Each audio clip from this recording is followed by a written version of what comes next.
Good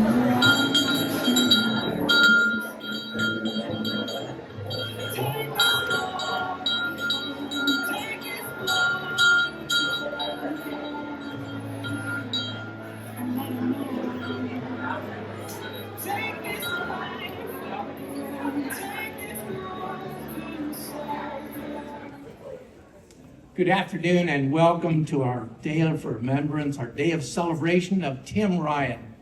What about Tim to draw this crowd?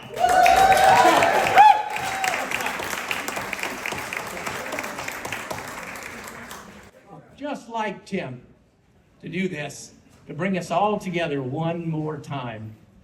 And what a delightful reason to come together to celebrate this incredible man who may not be with us physically now, but will always be with us in spirit. Always be with us in spirit. I didn't really know Tim for a long time, just the last few years. When Lowell Adams and Ryan Hunter asked me to put together shows at the Peacock in a series, and one of them that I thought about was a show about lies and pies. But I didn't know anything about lies and pies, so I went back to the progress, and I flipped through and I flipped through and I flipped through and I flipped through the journal, the old progress newspapers. And there I found in 2000 they had their first festival, Lies and Pies. And right there I noticed that a fellow named Tim Ryan won the first one. And then I looked and they had the second one in 2001. That fellow Tim Ryan won that Lies and Pies again. In 2002, in 2003, in 2004, and 2005. For 5 years, the entire length of the time that the festival existed, Tim Ryan won the Liars Contest. That's right. Woo! He won that contest. And over the last few years, getting the chance to be with Tim here at the Peacock and telling stories of the Peacock. I'm here at the folk school and telling stories of the folk school, then telling stories of the Peacock, and then telling stories at the corner coffee shop in Hayesville, and then telling stories at the breakfast table at Tim's house. Yes, yeah. And then having the opportunity just a few weeks before he passed away to tell stories in his hospital bed, because he was still telling stories. Tim was right there alive and well with us in that moment. So tonight and this afternoon, this is a wonderful celebration.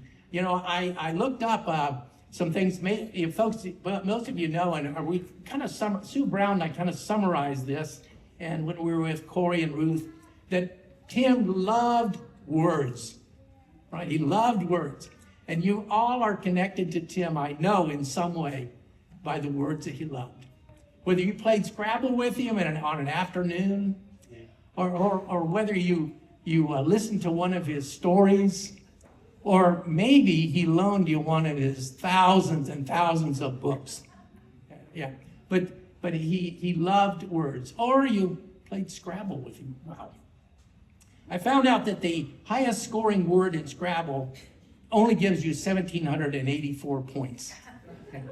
But if there is a word that Tim could find that would make 1,784 points, he would definitely play it. And we're probably going to hear a little bit more about that.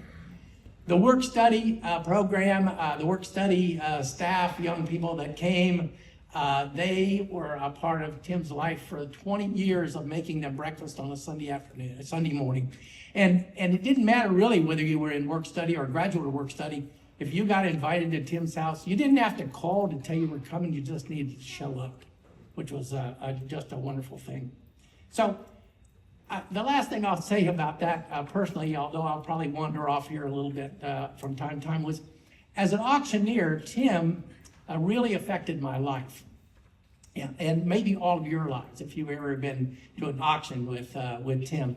But the last auction, 2023, the last Blacksmith auction, that Tim was standing right here and he was calling, and Jack Smoot was behind him up here, wondering when Tim was going to get through with all of this. And I started bidding on this beautiful lamp that my wife said, gosh, there's a wonderful lamp store in Cherokee County in Murphy, and this beautiful lamp, and we really wanted it. So I started bidding on it. And I didn't look around behind me, but somebody behind me was bidding on it too.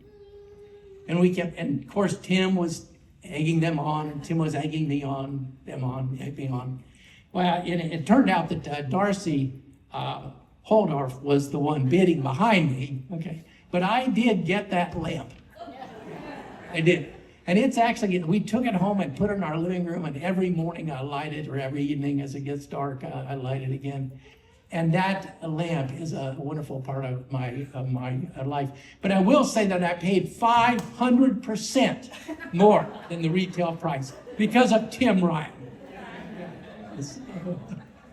But I will say the last thing that Tim auctioned off that year, does anybody remember that? Because yeah, you do. Okay, well, yeah. Mr. Stinky? Mr. Stinky.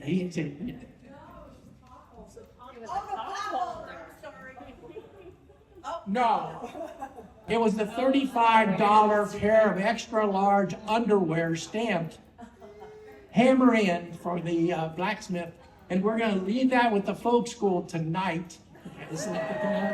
So Lisa can have, yes, amen. So we raised a lot. We raised a lot of money with that. So with that, my wandering around today, it's wonderful to have you here celebrating Tim's incredible life and celebrating his time.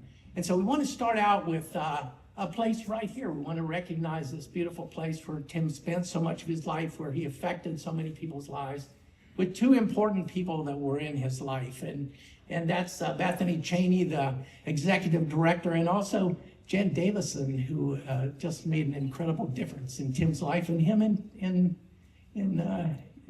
his life as well. So please welcome Bethany Cheney to the microphone.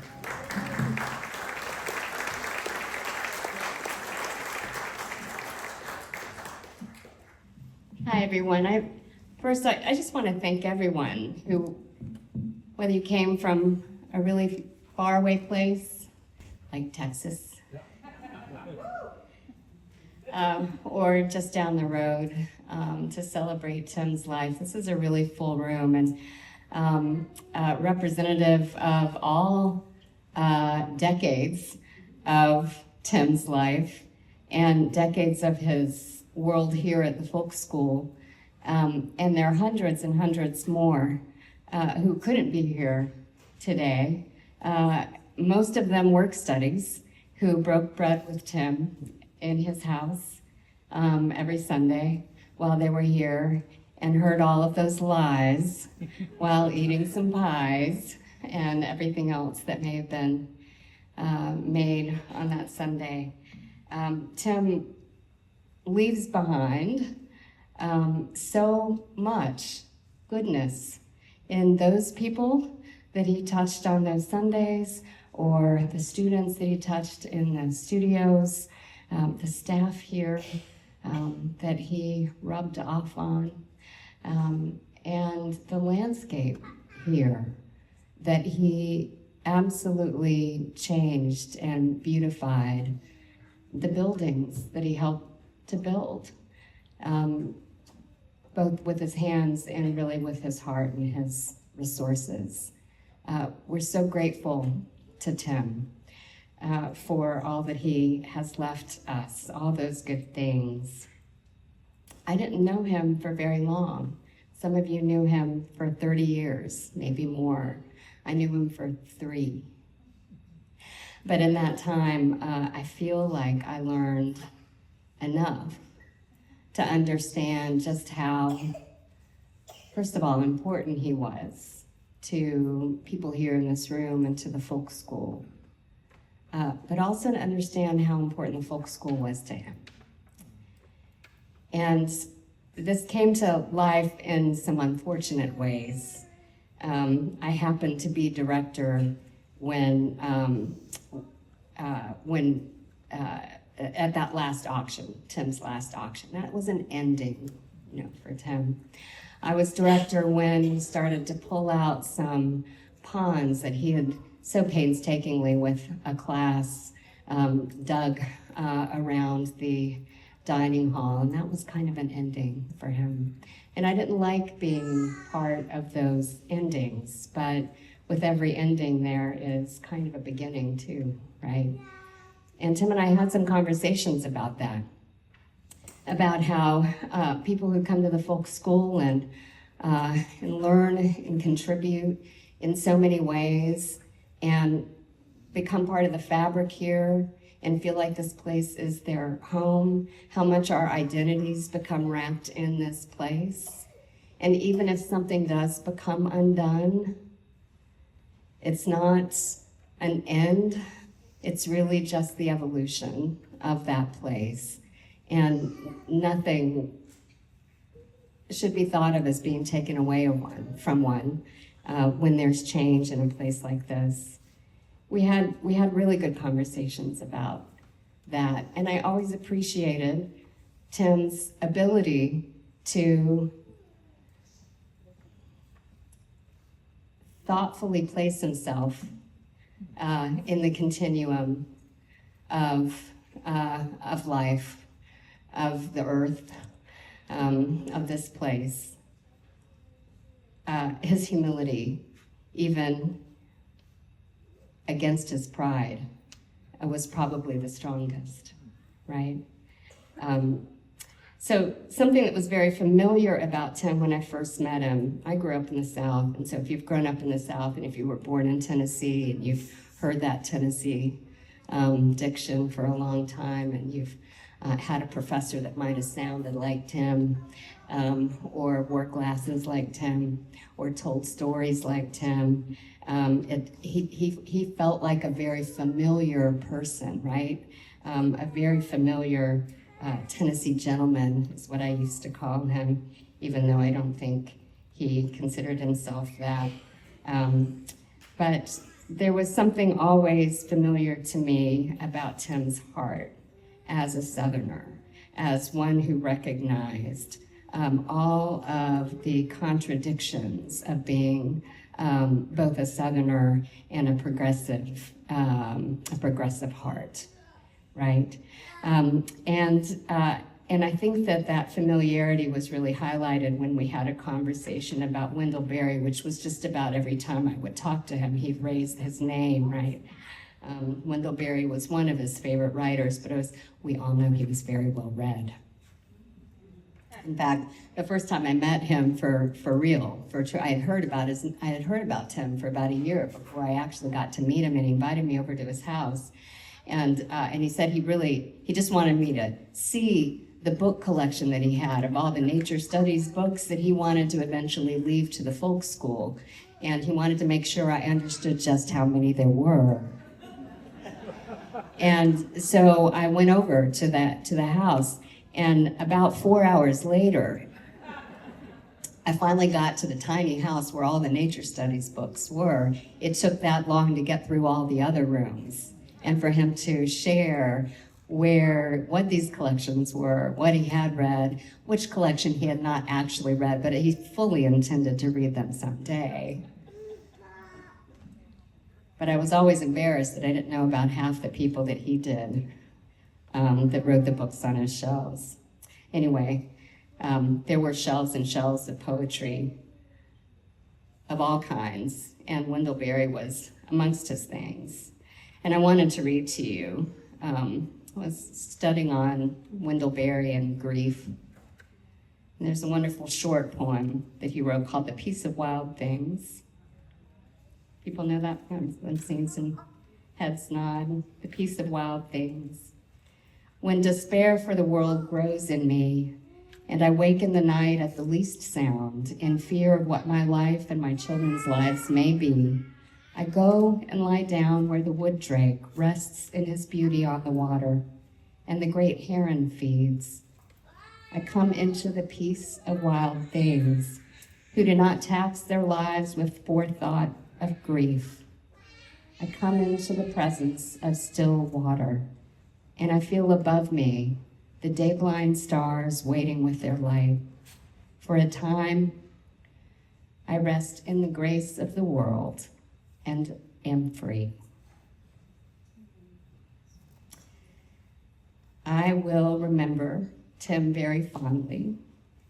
I have many of his books still to be read next to my own chair. And I feel honored that when I last saw him at the hospital, and the doctor came in to talk with him, and his sister and I, he introduces his sister. And then he introduced me and he said, "That's my boss." I never was his boss. But I was so honored that he still demonstrated his loyalty, his allegiance, his love for the folk school and all the people here. And that includes all of you.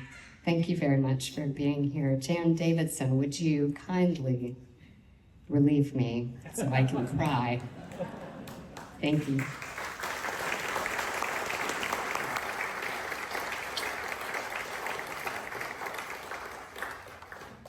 I'll do what I can.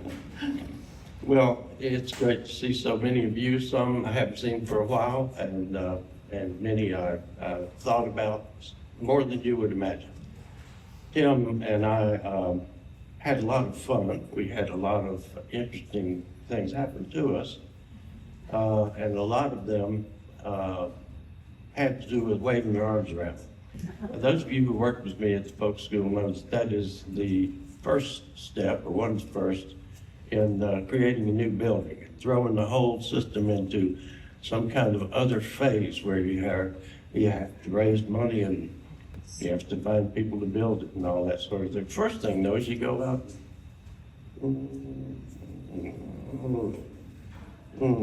yeah, you wave your arms around. Yeah. We did that about 6 times, and about 6 big buildings jumped up after a while. One of them was the lovely maintenance building.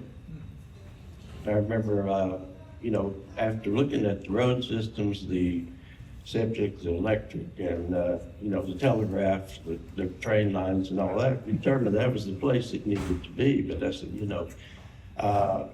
we'll make it just as pretty as possible without any money, but it's just not going to be. He said, "That's all right. I'll build a little mountain in front of it." I said, "Tim, you just wait, we'll see." He did. He built a little mountain in front of it, and unless you're looking for it, you just go on by and think, well, there's a lot of, workshops and studios and places where people are doing things and making things, and there's another one. Hard to see it for that mountain in front of it there. And the plantings on that are great. There's some, there's magnolia there that is, people come by to steal things off of that every year at Christmas time. It was the right place at the right time. Tim also, we shared and a love of food, and couldn't hardly stay away from discussing that when we got together. And it became pretty clear that this school ought to be teaching the crafts of food and cooking and eating together. One of the old things from folk schoolism that we talked about was that in the Danish folk school concept, the meal times were just as important as the class times, because that's when you figure out what you learned. And it's also where you sit with people who've come from some other class, and you find out that poetry and pottery and blacksmithing is the same thing. I could tell you about that, but that would take a little while, but it's true. And so Tim was very supportive of the idea of us building a new building to be a place where the spinning and dyeing could be, and a place for music where you didn't have to walk through the music classroom every time if you wanted to go to the restroom. I mean, it was here. It was once in a while. It blocked this room from being a dance place. So we said, we'll just have music all the time, every week. Because there's some people that's turned that way, and nothing else will do for them but music. So that's the whole audience there. And then you got thinking about the people who came here was in a couple, and one of them was just really keen to make something and happened to be one of the things we teach, and the other one came along. there's always a cook in that pair somewhere, or one that wishes the other one was. So we decided we'd have cooking as opposed to. And we decided then that would start that and run, and you know, she did. And in the middle of that whole thing, we had to build that building. And Tim came up to me one day. I was going one way and he's going another across the parking lot up at the, up around the fiberglass building. And he came over and he said, would you like to look at the motor in my car? And I said, well, yeah, Tim, I'm just, there's lessons I would try to do than that. And I thought, well, you know, in a way, it's a kind of acceptance here in the mountains, you know. You got something, maybe the best way to talk about something is to go lean up on the car and open the hood. So we did that. Neither one of us knew what the heck was going on in there. In a little while, we got around to him saying that he had just made a lot of money in a transaction, an inheritance, family property, a precious thing. And I knew enough about Tim to know that he was not the kind of person who either had a lot of money most of the time or would throw it around for no good reason. He said, I'd like for you to take that and build that kitchen part on a new building. If you go in there, it's Aunt Mel and Uncle Buddy are honored on the wall. People who don't know anything else, you know, about that cooking studio will go out of there with the idea, wonder who was Uncle Buddy and Aunt Mel. I bet they could cook. But it was a thing that absolutely transformed that whole process of trying to get the building built and created the cooking studio with everything it needed. You know, the way we designed studios was we'd go to the people who were going to have to teach it and say, you know, you just tell us what you need. I'll stop you when you go too far. Never stopped anybody. It just, you know, we just kept going. And that was the case over there. And yeah, it was one of Tim's things in the auctions, you know. People would get the bid and he'd say, now, don't worry, I'll stop you if you go too far. We did 50 auctions together, I think. And it was some of the most fun I ever had in the field of improvisational comedy. What you need there is the world's greatest straight man. We did a lot. It was deep humor, you know, like, what kind of wood is that, Jan? Well, I don't know. It's got bark on. Oh, that's dogwood.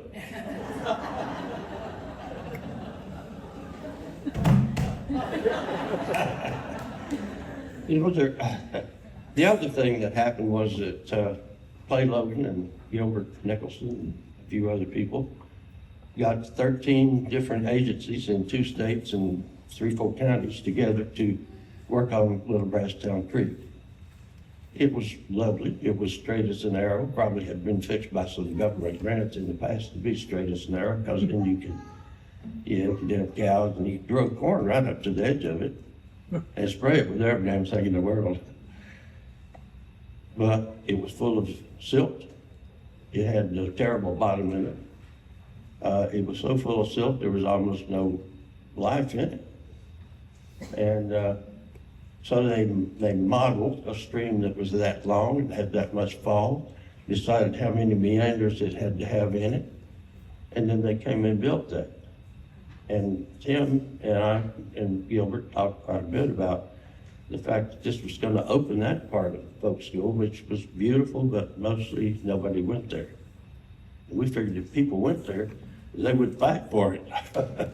And so we signed on to the stream restoration program, and Tim designed the way the trails go that go to the Cherokee mast installation, the fire circle. And the other part that I thought was, you know, something that not everybody would have thought of this, but the idea that there were people in this world who never just walked through a cane break. and wondered where they were and where were they going and what would jump on them and all of that. And so we made this extraordinarily narrow and winding path to the cane.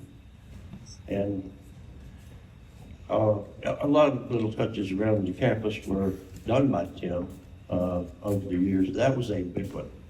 And that was a wonderful thing that, you know, it opened up a whole part of that, gave people places to go and beautiful places to walk.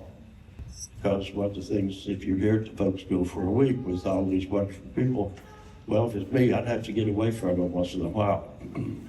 And that served that purpose and still does. One of the things that I think about Tim's life is that the little Bible school song we used to sing was, Jesus went about doing good, the Bible tells me so. Well, Tim did that too. You know, he went about doing good.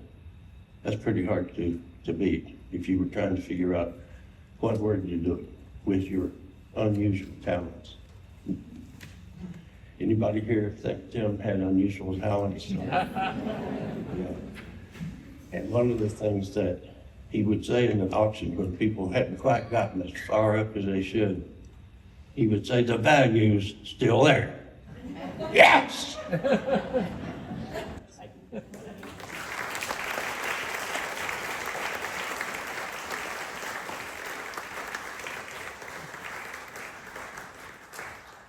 Thank you so much, Bethany, and thank you so much, Jan, for just reminding us of how precious Tim was and regarding the folk school. We're going to have some words from his family, and Corey, would you like to come up and go do your best you can? Yeah. Corey Ryan.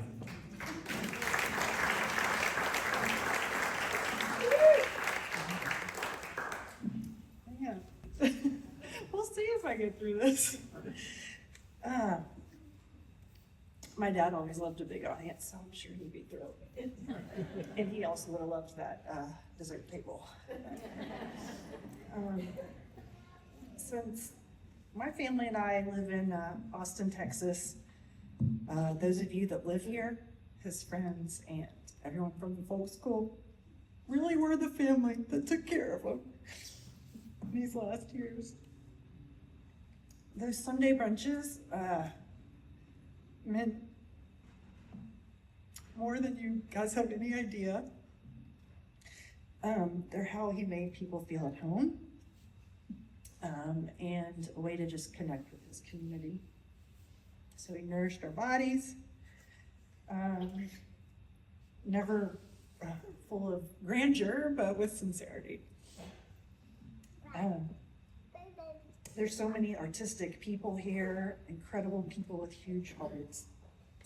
And over his many years of teaching the various formats, okay. Oh, I made 2 paragraphs. Okay, sorry. One of the only times I saw my dad cry was at his mother's funeral, so now I understand. Okay. Let's talk about some bonsai. Golly, okay. I had such an artist. I worked so hard on this, and I'm not even going to be able to read it. Okay.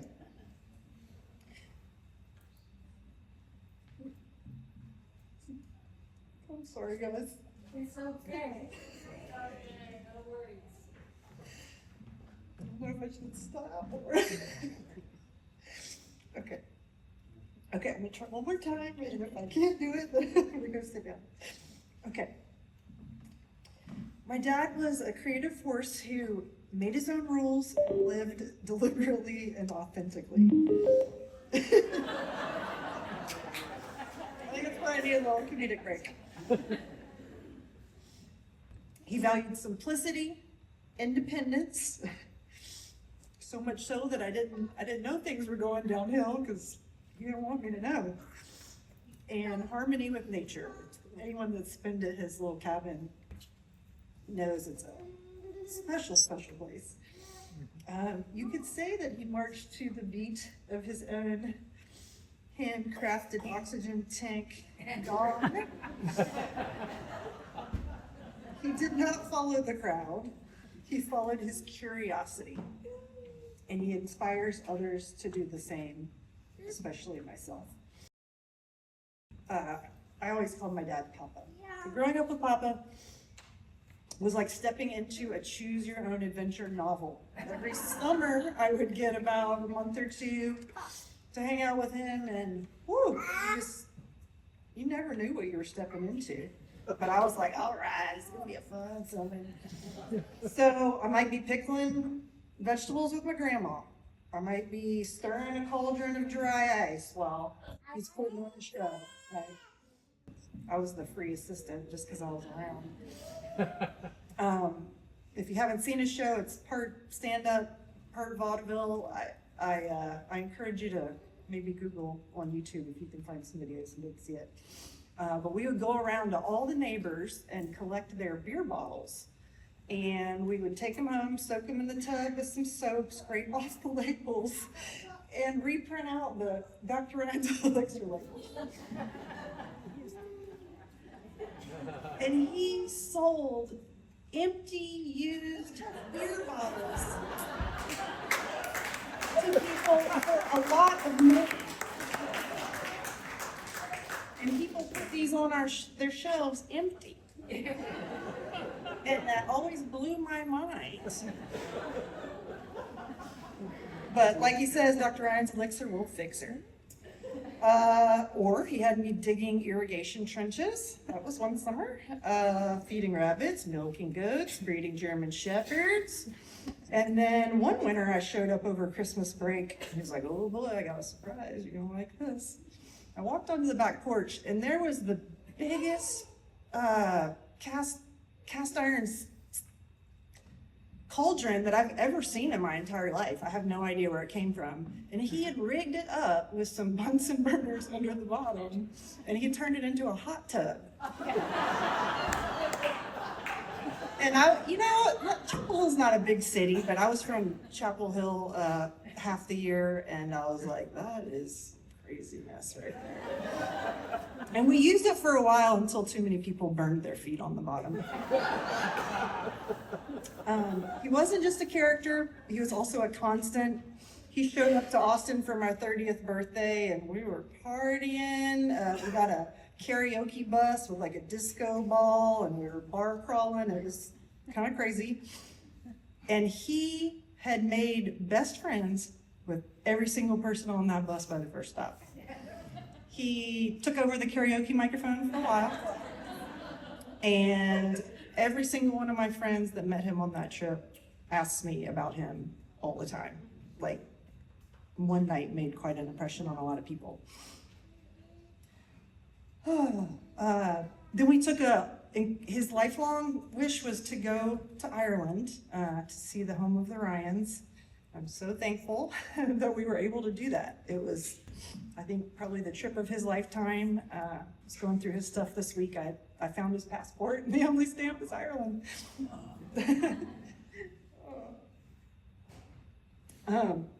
But those of you that know that he liked to sing, though he never did it like professionally or whatever, his other dream was to go find a graveyard full of Ryans in Ireland and sing Danny Boy. So Tom and I took him and he belted it out. He wove in between the Ryan graves. We took some pictures. I mean, that was like the highlight of his life. And if you've heard him sing Danny Boy, whew. But don't let all the Zen fool you, because he was also a firecracker who loved gunpowder. You may have heard about his Anvil shoots. He did retire after losing several fingers, but I feel sure that he would, still be doing. Well, I don't know. You got to run pretty fast after you light the fuse, so he might have not been able to get away as fast as he did. But anyway, that era is over. again, try and find a video if you can. He was a voracious reader. Anyone who's visited his house knows that. Left behind over 8,000 books. He had a work study, actually count them. I don't know if that person is here, but he wanted to know. And now we know. Every thrift store bookshelf within 100 miles trembled when he pulled into the parking lot. He was gonna leave with a bag of 3 or 4 books minimum.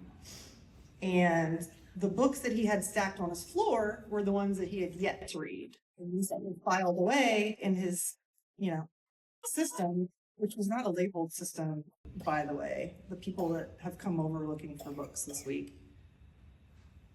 I don't understand the organizational system, but anyway, he did. He was ruthless at Scrabble.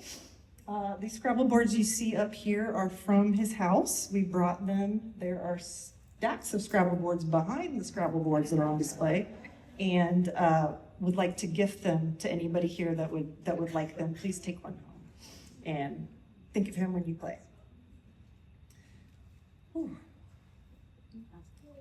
And if you challenged him, he was going to pull out a very obscure Webster's and Privy Rom.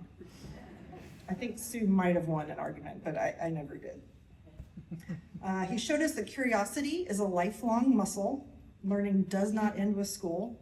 Even in death, he is continuing to teach. He donated his body to science through the Western Carolina Forensics Department, and his bones will be studied for years to come. That's one of his legacies. Okay, almost done.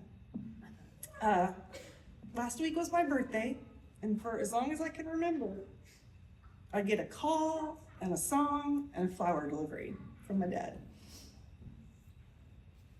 This year was silent, and it was really rough. And that's how I know the hole that he leaves in our hearts is massive. I feel it. But I hope that, this is supposed to be a celebration of life. So I hope that we can remember the joy, the mischief, and the deep kindness that he brought this world. By the sign-in table, you'll also find some remembrance bookmarks that I made. I thought that was appropriate. So as you read, you can think of him. On the back of the bookmarks is one of his favorite quotes by Thoreau, which I will say, if I was a boy, I might have been Thoreau, so I'm glad that I wasn't. I really hope nobody in here is named Thoreau. I didn't get that. Please, okay, anyway. The quote is, "When it comes time to die, let us not discover that we have never lived." Well, I think we can all agree, Timothy Edmund Ryan lived. Loudly, lovingly, unapologetically, and with lots of dessert. Thank you.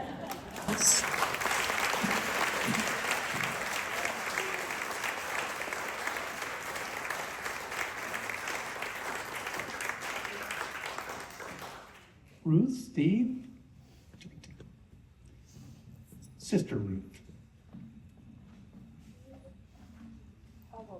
He's letting ladies go first. His training was good. Steve is my boyfriend of 51 years, but it's really called marriage. But I wanted to keep it fresh. I thought maybe I could give a little angle of his childhood to you guys that you'd be interested in to see what made the man.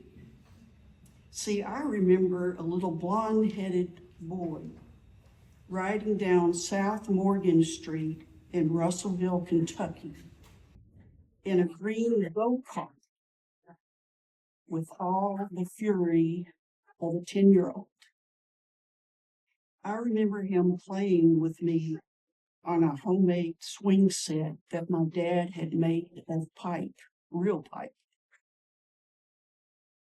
I remember him raising white rabbits and marching in a band in the street in the rain in Russellville in his uniform and white buck shoes, playing the cornet. I remember him singing a song on the radio at age 11. Not sure how that opportunity happened. And I remember the words to the song.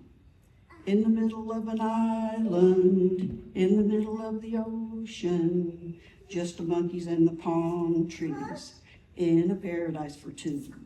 But there's no island at all, just a picture on the wall. My darling, how I wish we could be in the middle of an island, in the middle of the ocean, just the monkeys and the palm trees, in a paradise for two. Now you wonder why he always would have a song. From then on, he would belt a song at the drop of a hat. I remember him being baptized in a cold creek and dodging cow pies to get to it. I remember him running track as a teenager and practicing pole vaulting in the backyard. I remember him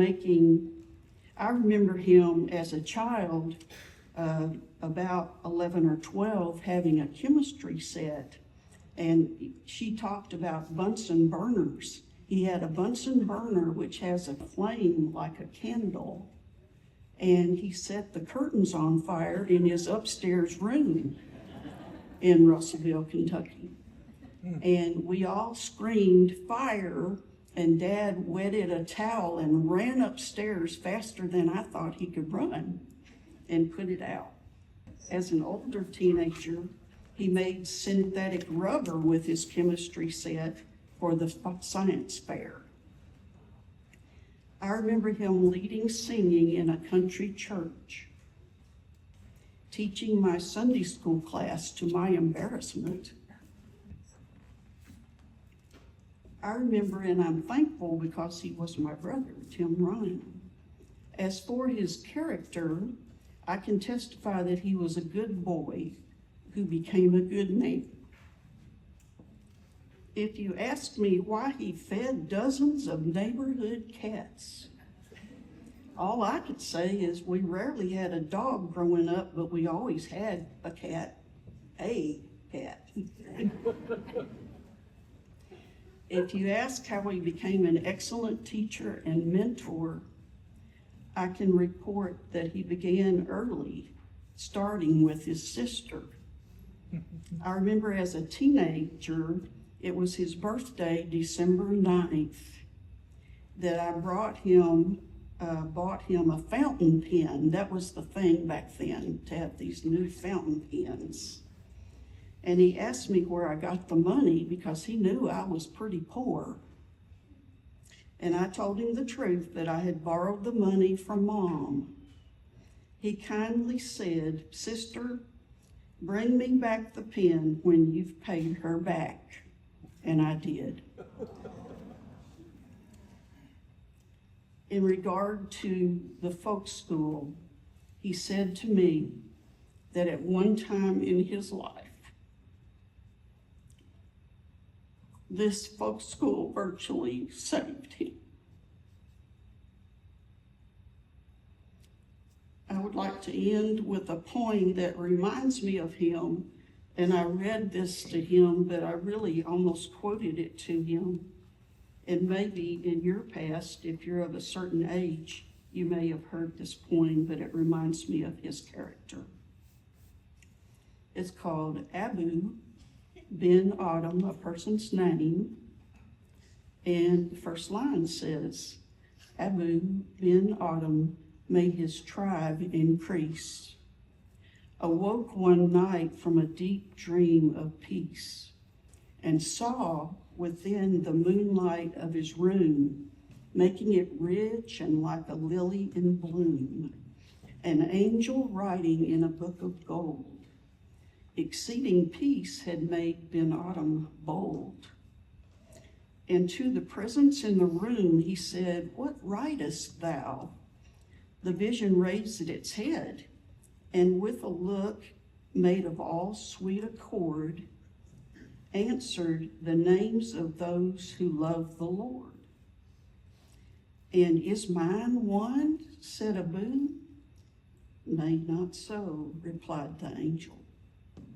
Abu spoke more low, but cheerily still, and said, I pray thee then, write me as one that loves his fellow men.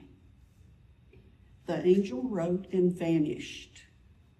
The next night it came again with a great wakening light, and showed the names whom love of God had blessed. And lo, Ben Adhem's name led all the rest. So as his sister, my final word is similar to one in a movie, a Christmas movie that we've all recognized through the years. Hats off to my brother, the richest man in North Carolina.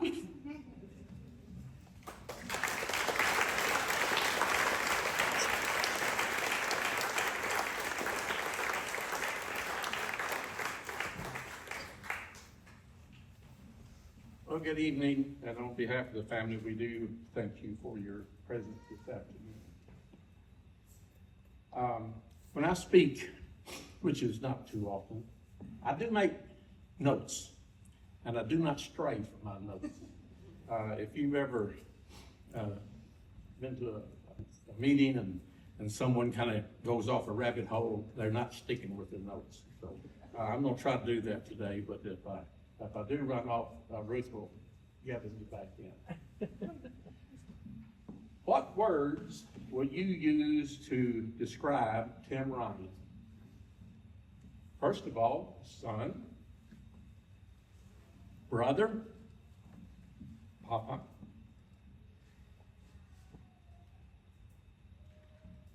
I may need help too, Corey. Uncle, grandpa, and friend. And that's why we're here today, to honor the one we love and our friend. I would like to suggest another name to describe Tim. And that's Tim the Tool Man.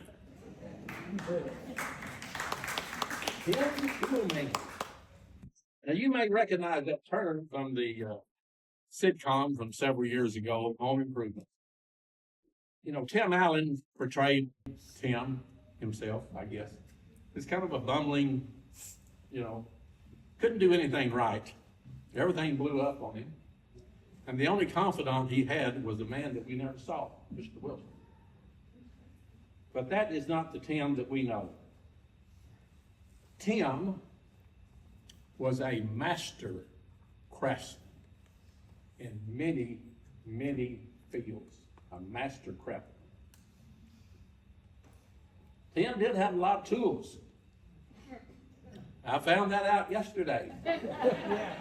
I was doing a little work around the house to help Corey and Tom out, and I said, I need to get into Tim's tool room, or his shop. So I found the key, opened the door, and I had to take 3 steps back just to take it all in.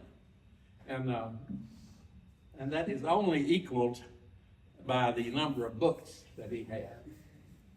But Tim was an excellent collector of tools, an excellent collector of books. But in regards to his tools, he could tell you the history of every tool that he had. He could tell you what its purpose was and how it was to be used properly. He could probably even tell you where he got it, what auction that it came from, or what farm sale that it came from. But Tim knew how to use the tools that he had also. He will be remembered by many of us for the things that we were gifted from Tim. His creations. It may have been a piece of woodwork, or it may have been a piece of ironwork, or something that he had made and left to us and gave us. We'll be able to see his handiwork in the landscapes that he put together, the gardens that he created, the places of special meaning for him, the places he would go to relax and meditate. And they're all around you on this property. You can see Tim's handiwork. With his tools, Tim left us with many works and creations that will be able to stir our memories for years to come. I know on our back porch, we have 2 of Tim's bells. And it gets whacked every time I go by, just like Tim would whack his bell every time he came out his back door.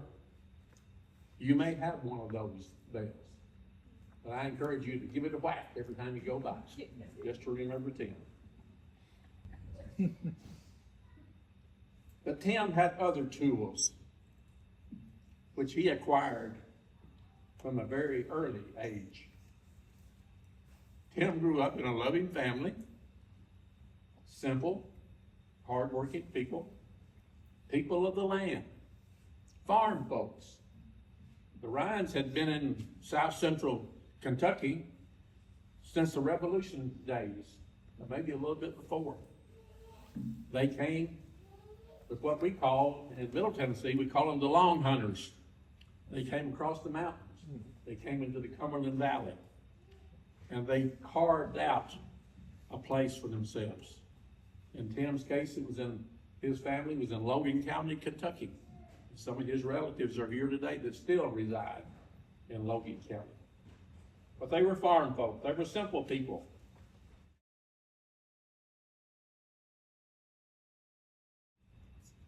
They were people who lived by their word. I hope we know a bunch of people that live by their word, that their actions speak louder sometimes than even their words do. Tim grew up in a little country church in Kentucky, being taught lessons that would help shape his life and how he approached people. Some characteristics that I thought about Tim. He knew how to love people. He attracted people to him because he knew how to love. Tim was a joyous person. Can you hear his laugh ringing out right now? It was distinctive, wasn't it? Just a wonderful guy. He was a kind man. Maybe that's where all the cats come from. I don't know. But he was a very kind man. He knew how to project kindness to you. He was a good man. He was a good man, respected in his community. You know, that speaks a lot. When you're respected by the people that you live close to and the people that you come in contact with. He was a gentle person. I never heard of Tim utter a disparaging word against anybody. Unless it was against me, maybe for marrying his sister, I don't know. He did stand up with me. But Tim was a gentle person. Self-controlled. Did anybody ever see Tim mad? Not I. These life traits that we witnessed in the life of Tim were endeared in him at a very early age, and he kept those within his life throughout his time on this earth. Tim always put the good of others above himself. He was just that type of a man. He put you above himself. I believe that Tim allowed these principles to lead his life. Sometimes he was a small boy until he took that last breath on that Sunday morning on May the 18th. Tim was not wealthy by the standards of our society. He didn't have a lot of money. He didn't have a big farm. But he had you. he had friends. Friends are so important. A man who has friends has wealth untold. I think my daughter's gonna speak next. You want me to stand by you? Okay. Well, I'm gonna sit down and let Miss Katie Kaiser, our oldest daughter, she's gonna give some of her reflections of her Uncle T.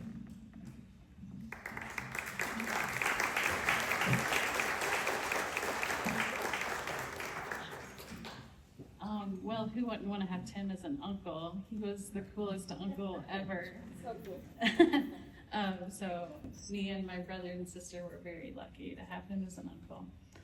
He was a mentor, of course, to so many, a creator of many things, and he never had a dull mind. A self-described a bibliophobe, his greatest fear was running out of books, but you couldn't visit Uncle Tim without taking one home. He always had multiple copies of the ones that he thought were the most important, which, he liked to distribute to all his friends. He was truly a legend in our day. I mean, just look at how many people's lives he touched. He knew everything about everything important in the world, and yet he wasn't a know-it-all.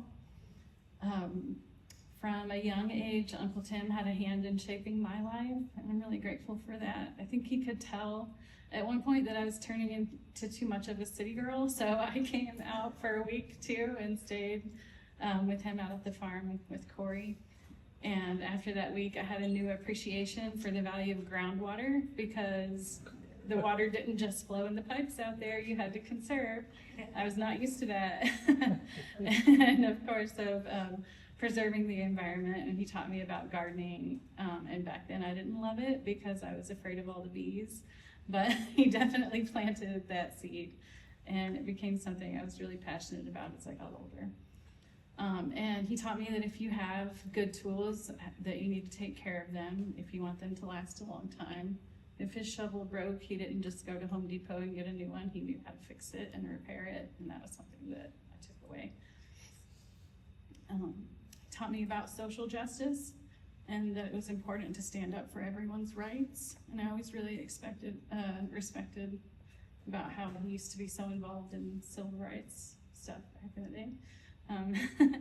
And he taught me about other cultures that existed in the world and other religions, and I'm really grateful for his education. That was maybe one of my first exposures to things outside of my little bubble. He really impressed all my friends when he shot off an Anvil at my wedding. That was really cool.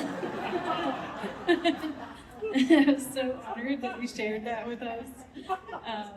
And then taking the saplings that we had passed out at the wedding and turning them into the fire circle, the medicine wheel, that's always been super special. I'm so glad that he shared all of that with y'all. And they're the only trees that actually survived from that wedding, because he was so good at caring for things. He was really insightful. He could tell when I was starting to go down the wrong path in life, and he was not afraid to have a talk with me, set me down and set me straight. And I'm really grateful for that. So growing up as a child with Uncle Tim for an uncle was just so much fun. Y'all probably know he has a great way with kids. He's just so funny and fun to be around. And as I got older and had my own daughter, I was so grateful that we had the opportunity to come and stay with him like every other year between Christmas and New Year's. And my daughter got to spend time with him and hear all of his stories. And we loved staying up late and listening to him tell stories about our family history and the history of this part of the world and the history of his life.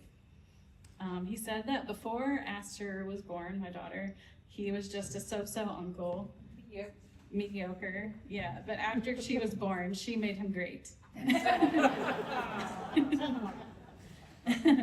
Aster wanted to say something, but she's a little nervous. So she remembers going to the movies together to see the new Avatar here in downtown Murphy, and how it was a really long 3-hour movie, and she was getting really antsy and bored. And he spent the entire movie like telling her jokes, keeping her entertained.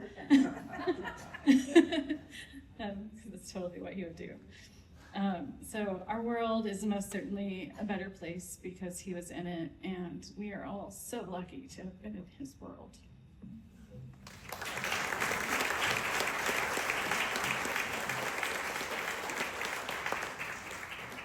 I didn't write anything. I'm better off cuff anyway. You've heard all the great things. My uncle had a very distinctive smell, and when you hugged him, you knew that wonderful smell. Not that I recommend you partake in those things, but you know what I mean. And when I walked into his house, of course, it just hits you in the face, and you miss him instantly. The best thing that Tim ever taught me was to step out of the box, take my own path, and that I didn't have to stay in this narrow opportunities. I'm trying to be thoughtful. I know not everyone agrees, but my sister mentioned his wonderful support of humans, all humans, every kind, because they all mattered, just like all of you in this room. So he certainly taught us all to love everyone and welcome everyone without question. What you might not know, unless you've done it yourself, it takes so much bravery to step out of line and forge your own path. And recently, several people in our family have had to do that, even if we didn't want to. But we knew we could because we watched someone else do it. And so, even though this poem hung in my mother's bathroom for years, it still reminds me of him. Sorry, that's what it is. So I'll quickly read it and just share the same sentiment that he was very well loved and loved all of us and all of you. So this is The Road Not Taken by Robert Frost. Fitting, yes. Two roads diverged in a yellow wood. Oh, and sorry I could not travel both. And be one traveler, long I stood and looked down one as far as I could to where it bent in the undergrowth. Then took the other, just as fair, and having perhaps the better claim, because it was grassy and wanted wear. Though as for that, the passing there had warned them really about the same. And both that morning equally lay, and leaves no step had trodden black. Oh, I kept the first for another day, yet knowing how way leads on to way, I doubted if I should ever come back. I shall be telling this with a sigh, somewhere ages and ages hence, two roads diverged in a wood, and he took the one less traveled by, and that has made all the difference.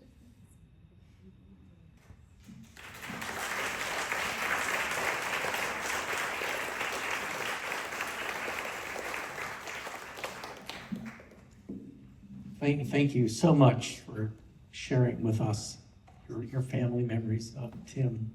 Very, very special. We have a moment in time to give the opportunity for friends and community and folk school folks to say a few words, and Sue Brown is going to lead us off with that. Sue, you ready? I'm ready. Please. Well, Sue.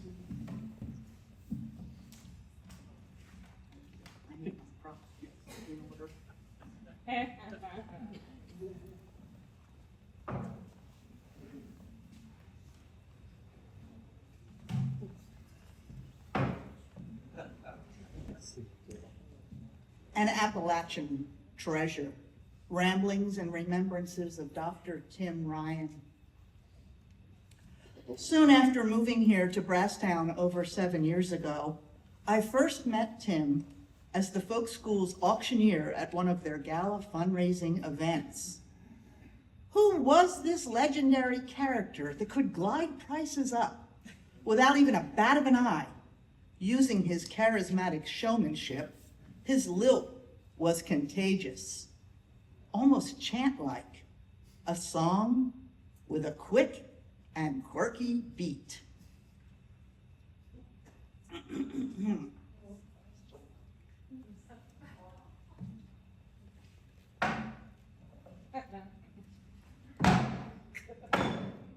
Who'll start me out with an offer of 25, 25 now, 30, 30 now, 30? Will you do 40, 40? Who'll give me 40? Over here now, 45, 45. In the back, 45, 45. Yes, yes. I got 45 now, 50, 50. $50, $50 down, $50 down, $50 down, 50, 50, yes, now 60, 60, 62 up front. Oh, over here, okay, 62, do I hear 70, 70, up, over here, okay. Now we got 70, over here to the side, 70, now 75, got 75, 75, do I have an 80, 80, 80, $80 down, 80, 80, 80, $80 down, $80 down, now 80, 85, 85, going once, going twice. Sold to the man with the beard in the back. Well, I'm no auctioneer, nor can I do it justice. But Tim was a master at this trade. He brought his quick humor to the stage when he got into his groove. He was a one-man show on steroids. It wasn't long after that I learned Tim was a man of many other talents as well. I was soon a regular participant in his Sunday morning brunch club that he hosted for work-study students and neighbors for a good 15, maybe 20 years. It was a ritual, almost sacred experience, like no other communal event I'd ever been to, where folks gathered in his humble abode, crammed around his tiny table, sharing Southern grub and hospitality, personal stories, folklore tales, community happenings and gossip, and occasionally sips of moonshine were passed around to indoctrinate newbies into the Southern fold.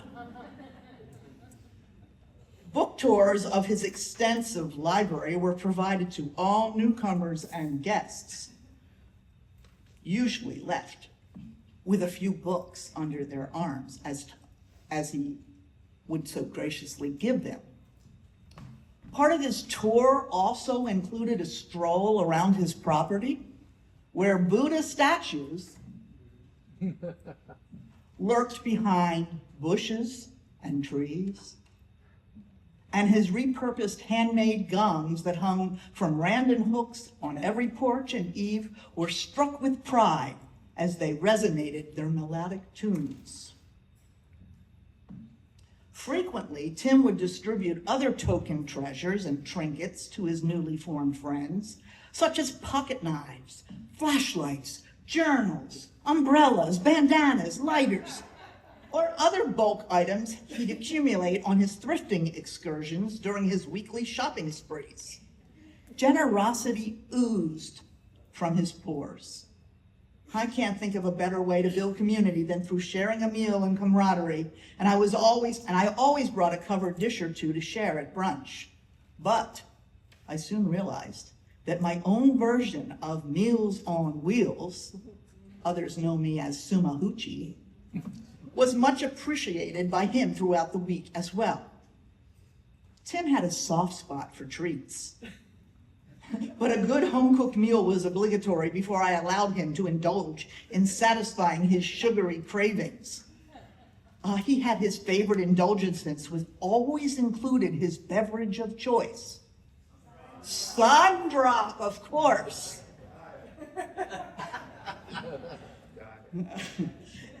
Top of the list was coconut 3-layer cake, his birthday specialty, chicken soup with couscous, chocolate cupcakes with sprinkles, baked lasagna, skillet cornbread, ribeye steaks from Brasstown beef, apple brown Betty, chicken enchiladas, shepherd pie, to name a few.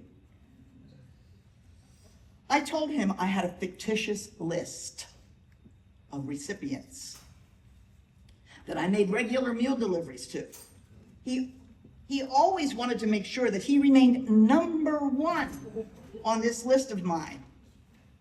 And he felt threatened when I'd tell him I added a few new folks to the list, as I learned of other shut-ins or those who were unable to cook a healthy meal for themselves.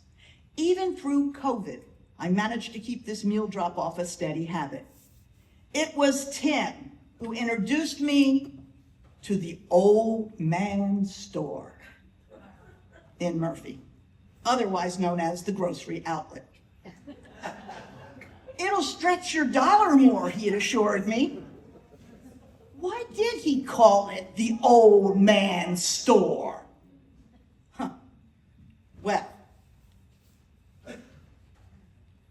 did you ever notice that mostly old men are strolling the aisles, filling their buggies, and only sometimes an occasional wife would be tagging along. That's why the old man store has a ring. Our mutual love of nature and gardening kept our friendship alive and continually growing. Together we planted a ginkgo tree in his yard, which was a favorite of us both. I kept a daily illustrated journal for the entire year of COVID, and Tim frequently was able to accurately identify and give me detailed descriptions of the specimens I had drawn in my sketchbook. He was truly a walking encyclopedia of the natural world around us. Over the years, all holiday meals soon became a ritual for Tim to attend at my house. He had a permanent seat assigned to him at my table, which now sits empty in his honor. There was never a dull moment in conversation at these celebrations. With a straight face and convincing smile, he spun many a tale, leaving guests questioning, was it fact or fiction? Surely what he shared was undeniably the truth. Well, he had much practice in this forum for years of performing his medicine show at local public venues. Dr. Ryan's Elixir was always available for a sample taste or purchase during his shows or later on at our regular Sunday brunch gatherings. Oh, I have so many fond memories of my time spent with him, whether it was through an intense game of Scrabble, debating the authenticity of obscure words he'd conjure up to rack up higher points, or deep conversations about different Eastern philosophies, homesteading practices, the art and discipline of bonsai training, unique landscape designs of stonework masters. Well, the topics were endless. And occasionally, he would delight in reciting his original poetry that would roll off his tongue like the rhythmic lilt of his sing-song auctioneering voice. Show and tell stacks of books were proudly displayed on his kitchen table after his weekly thrifting excursions. These treasures were indeed his addiction of choice. Herds of feral cats would peer through his French doors in search of delectable discards from this generous old man who shared his leftover table scraps with his feline friends. Without a doubt, by far, the highlight of his week was the young, giggling, work-study girls who would gather around his kitchen table, enamored with his tall tales and country lore. One particularly fascinating tale of how he lost several of his finger digits during an Anvil shoot had them gasping in awe and disbelief. He swore their presence preserved his manhood. With a twinkle in his eye, he held them captive with his charm. Tim made his rounds throughout the community, thrifting weekly at his regular haunches, rarely missing a local garage or estate sale where too many bargains enticed him to spend his last buck. He was first in line at the monthly potluck suppers held at the Brasstown Community Center, always making sure to fill an extra plate of sweets to take home for a midnight snack first. In the summer months, Tim looked forward to working at the Hinton Center part-time, where he managed their tool shop. Again, he had the audience of young volunteers whom he helped distribute not only the necessary tools for their assignments, but he would enrich them with his vast knowledge of country living and practical skills needed for a self-sufficient lifestyle. Many a late night, he typically read till 1 or 2 in the morning. I'd check in on him by phone to share an interesting tidbit about word origins, meaningful book lover quotes, or even pick his brain about particular horticultural practices. he'd always answer his phone the same way. This is Tim. And yes, these recollections about my dear friend are forever etched in my mind. This is Tim, a true Appalachian treasure to all who had the pleasure of his company. We'll really miss you, Tim.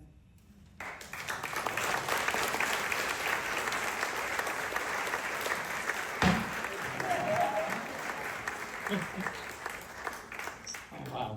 Thank you, Sue. Does anybody else from the community want to say a few words? Great. Come on down.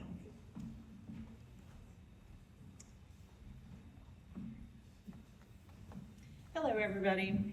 As you may know, I am formerly the director of a nonprofit organization in the community called the Hiwassee River Watershed Coalition, and now Mountain True, Western Regional Director. I'm still doing the same things. One thing that you may not know about Tim is how dedicated he was to water quality in the Hiwassee River Watershed Coalition. That stream restoration project that Jan talked about, and that Gil has been instrumental in the Hiwassee River Watershed Coalition all these years, really introduced him to the organization and kind of, what was going on. And in about, I should have looked up the exact year, but I think it was 2009. It was right before the Great Recession.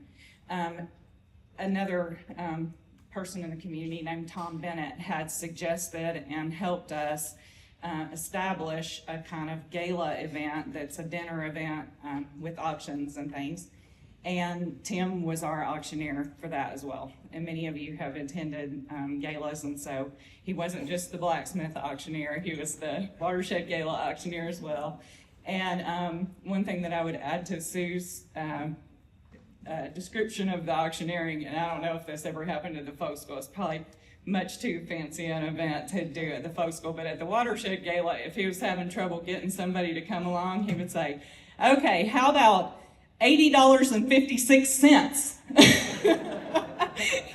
Just to try to make the person feel guilty about not adding another $10.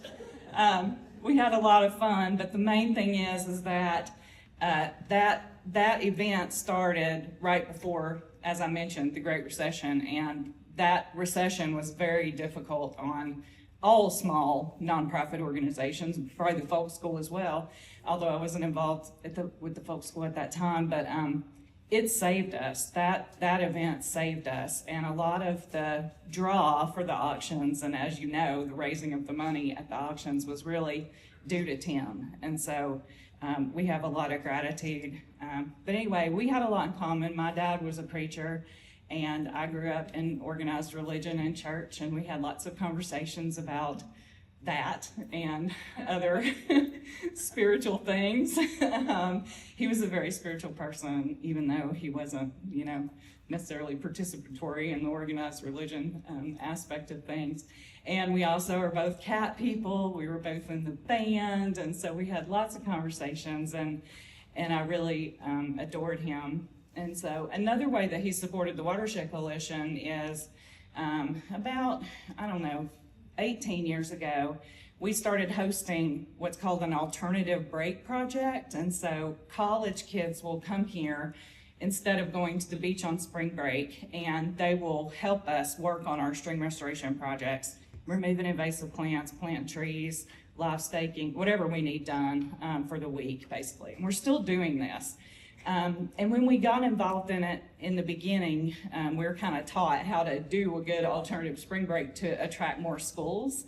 And one of the things was to have kind of like a social event where you would also invite members of the community. So it wasn't just the staff of the organization. They were also meeting people from the community, getting a feel for, the community that they were working in and things like that. So one of the first things we started doing was, like, on the last night of the week, we were having a bonfire, and we do it at the fire circle here at the folk school.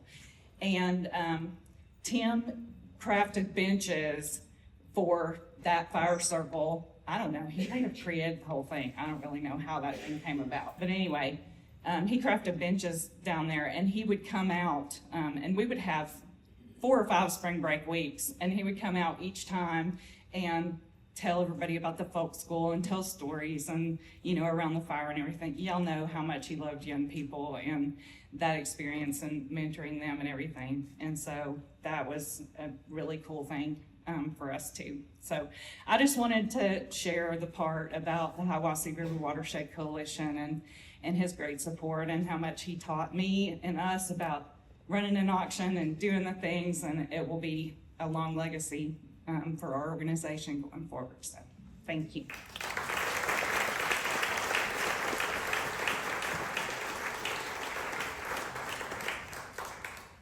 Is there anyone else who would like to share? Come on up, come on.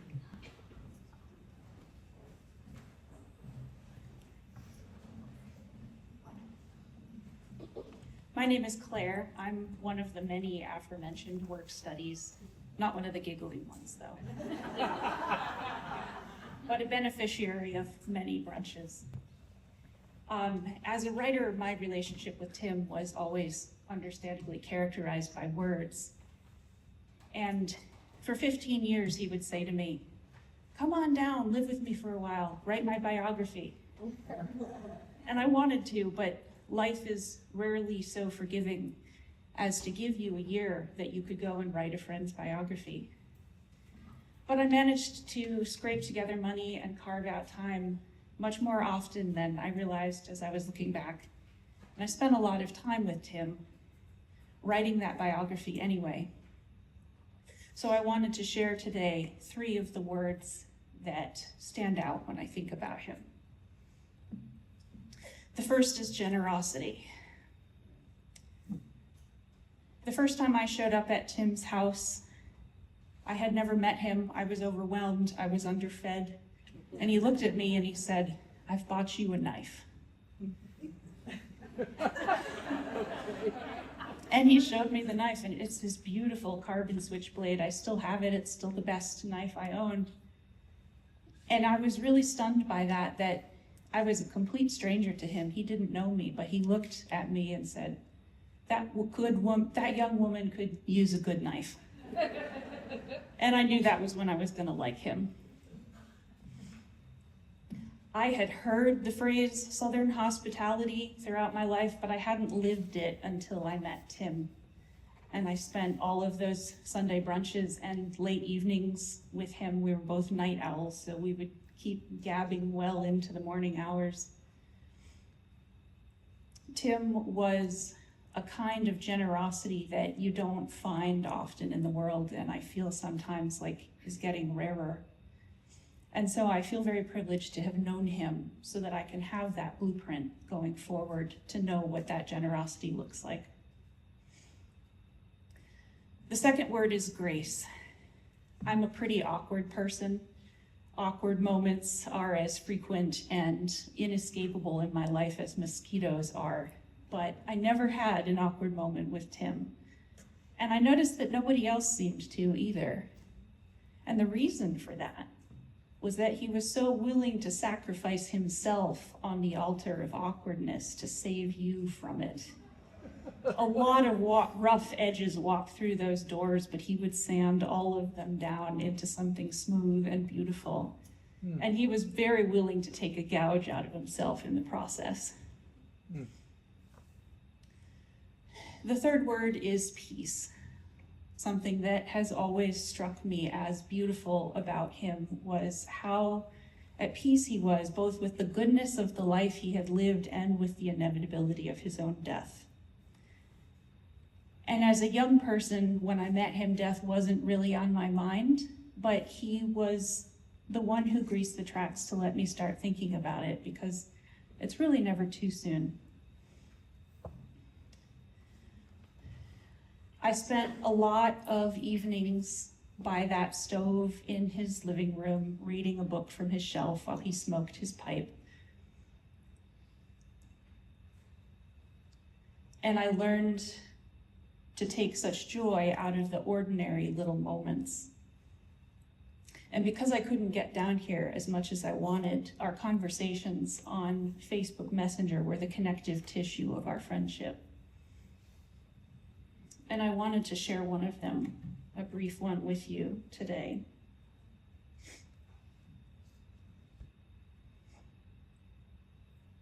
On March 18th, I wrote to him and I said, "Hi, Tim, I've been thinking about you. How's the Carolina spring treating you?"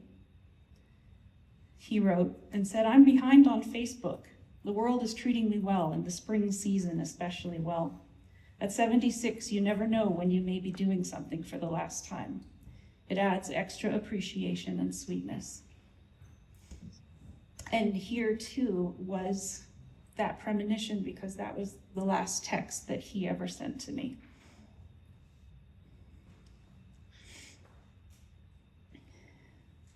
So I've been thinking a lot as a writer whose job it is to preserve legacies, how I am going to live his, now that he's given me the blueprint of how to do that. And I finally decided that the moment I get a place of my own, I am swinging open those doors on Sunday morning and inviting everyone to brunch.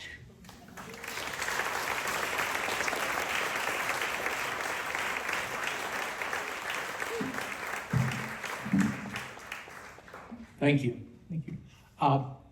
Is there anyone else? Please come on down. Tim would love this. I know. It's a little surreal too, to be talking about Tim past, because he's always such an alive and lively person. I've been lucky to assist or take about 20 cooking classes in the past 3 years that I knew Tim, and every chance I got, I would call him down and he would come in, and the students loved him, and they would fuss over him and make plates for him, and he would of course tell his stories and tell the story about the building out the studio, that he had made more money than he thought he deserved to and wanted to share it. I was also a work study. I met some of my best friends around that table, Sue Brown, who found me in my house, and like that just led to a whole bunch of other things. Marjorie, Michelle, Kanute, I met you there as well. Or sometimes we would just sit and watch the cats. The cats were a big entertainment for Tim. That was kind of behind all the cats. They were just so much fun to watch. I was like, it's one of the values of the folk school, right? Joy. He got a lot of joy at things. And then parents of work studies and friends of work studies, and you know, everybody was welcome at Tim's and became friends through Tim. So you know, you mentioned Danny Boy, and I knew I had this and I couldn't find it, and I'm sitting there in my chair. I'm like, Tim, help me find this, because this is the time to play this. So we've heard from a lot of different people. Let's hear from Tim. And all the leaves are falling. It's you must go, and I must find. But come ye back when summer's in the meadow, or when the valley's flushed and white with snow. It's I'll be here in sunshine or in shadow. Oh, Danny boy, oh, Danny boy, I love you so.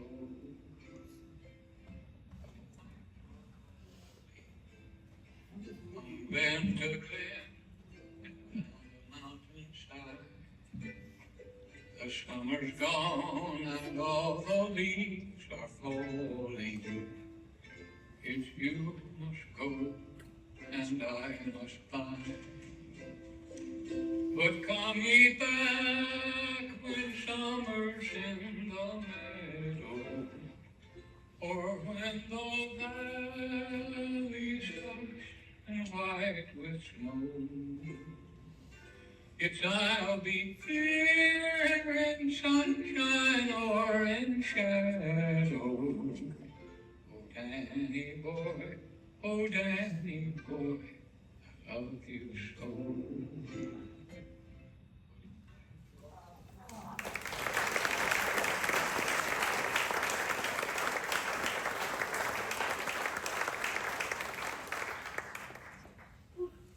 Yes.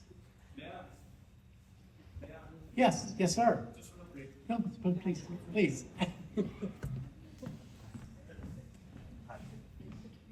Hey, my name's Nick, and I had the pleasure of working with Tim for quite a long time at the Hinton Center. I started there in 2017, and Tim started in 2018, doing the tool shed warden, and yeah, some other summer staff gave him the honorable title of Tim the Tool Man, just not Taylor. Anyways, he taught shovelology, the differences of shovels and their uses, because who knows how to use a shovel, right, these days? Especially early college youth. They don't know. But I'm not gonna do it justice, I cannot sing. But he did, one day I needed a song, I needed something, and this just belted right out of him. He said, accentuate the positive, eliminate the negative, and don't mess with Mr. In Between. I looked it up, it's a very old song, it's sung by many other folks, but he just belted it right out. And I thought it was so perfect. And it encouraged me so much that I said, hey, we've got to have him here every year. This is so good. He would fix all the tools that we broke. He sat in the shop all day long that was not air conditioned, and he sweated, and he was there to earn some money and to serve and to give back. And he spoke of times in his youth as a ministry director up north somewhere. I'm not sure exactly where, I can't remember now, but he was like a camp counselor, camp helper, and he spoke of his father as a pastor, and he spoke of good times and bad times. He was so relatable and so generous. That's Tim. So thank you.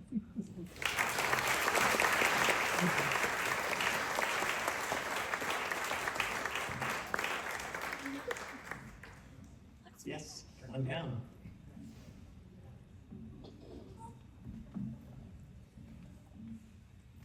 Hi there. I'm Larry Cooper. I'm a blacksmith here. I'm associated with folks too. I met Tim in the late 1980s at an Alabama blacksmithing event.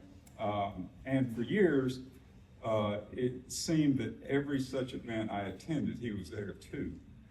In 1994, a band of the Artist Blacksmiths Association of North America held their biennial meeting in St. Louis, and I was asked to create an opening ceremony that would match the theme of the year, and that was fire and fusion. My plans seemed to be working well, but something was still missing. We needed a little fire and we needed some brimstone. So I called Tim. He said, yeah. Here's the opening line from his presentation. And it really is magic. All the old elements of alchemy are involved in the process: earth, air, fire, and water. Our conference theme is fire and fusion, though particle physicists may have their own opinion as to which came first. For Blacksmith, fire is preeminent. We take the fossilized sunshine of 1,000 bright Cretaceous days, release it in flames, and heat the cold iron until it is free of the magnetic bonds of Earth. While it's in this state, full of amorphous potential, we shape the iron until it conforms with our imagination's desire. As it cools, we find preserved in the crystalline lattice of the metal our best approximation of the beauty and utility we have labored to create. And then we go on, and he says, when our swords are finally beat once again into plowshares, who will do it if not the blacksmiths? Thank you.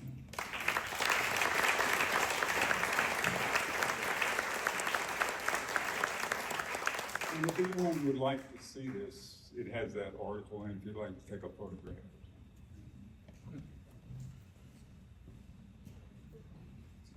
Thank you. Thank you so much. It has been an afternoon that could only be complete with us hearing Amy Carter sing Danny Boy. Amy?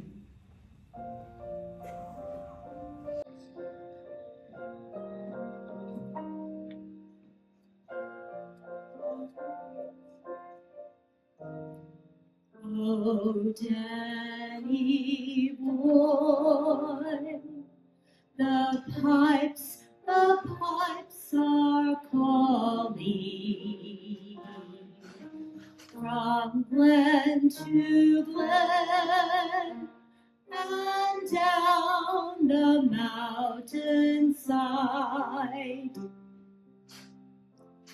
The summer's gone and all the roses falling. 'Tis you must go and I must bide. But come ye back when summer's in the meadow, or when the valley's hushed and white with snow. 'Tis I'll be here in sunshine or in shadow. Oh, Danny boy, I love you so.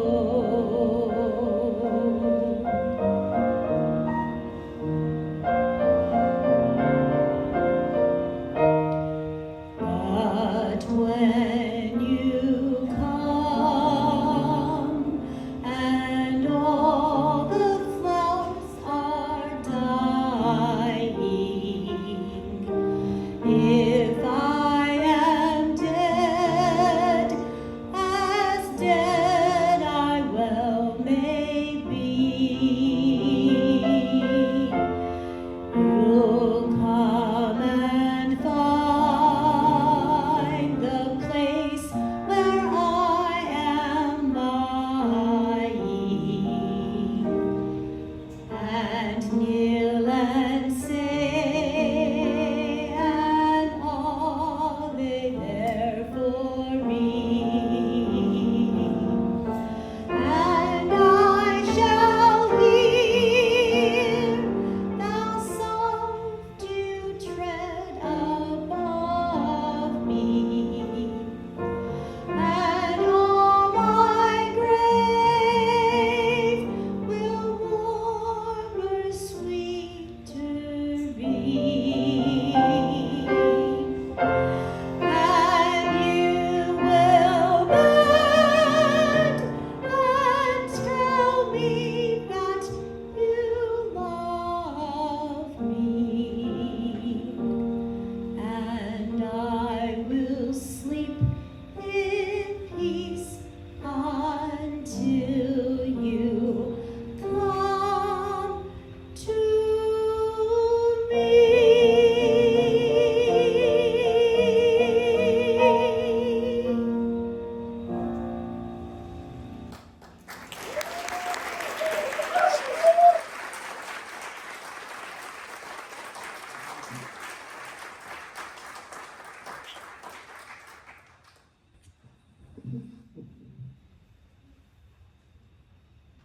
That was Tim Ryan. The chair is empty. The hall, Tim's no longer here. In body, but in spirit, Tim will always be here with us. and in your lives, the places he touched you, that when you go home and take it with you. We have Danny Boy now behind us. We have John Clark and Karen Hurtubise. Thank you so much for volunteering to guide anyone who would like to see the wonderful gardens that Tim planned and planted and nurtured and helped to provide here at the folk school. And they're up by the kitchen, which you could also see. So if you'd like, would you two of you stand up just? No, wait, no, I'm sorry. Would you two of you stand up first, just so people know you? So you did. John Clark and Karen Hurtubise. And The big cauldron is bubbling with water. This is not done in many, many years. And that is John Clark, the magic percent.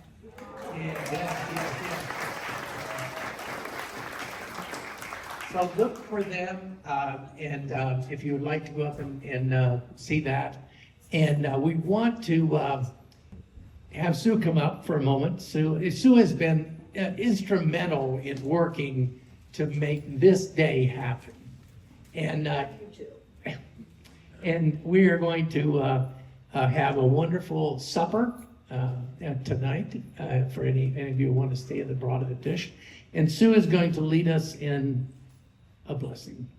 Well, I think it's only appropriate to do what we used to do at brunch. And many of you have spent brunches with Tim. So in your row, if you would join hands.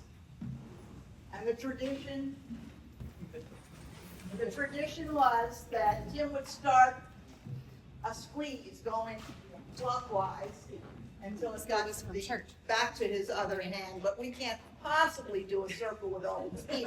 So we'll do it by row. When you get to the end of the row, then return the other hand squeeze until it goes back to the beginning.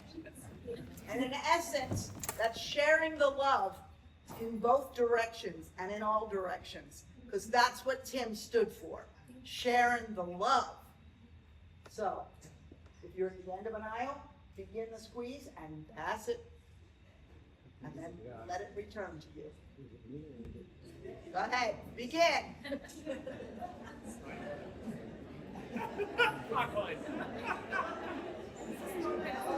Okay, now go back the other way.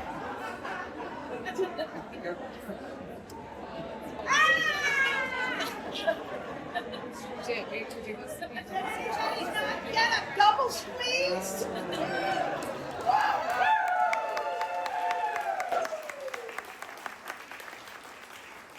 We'll form a line. We'll start over here, and there are tables around. You can sit with it balanced in your lap, whatever you want to do, but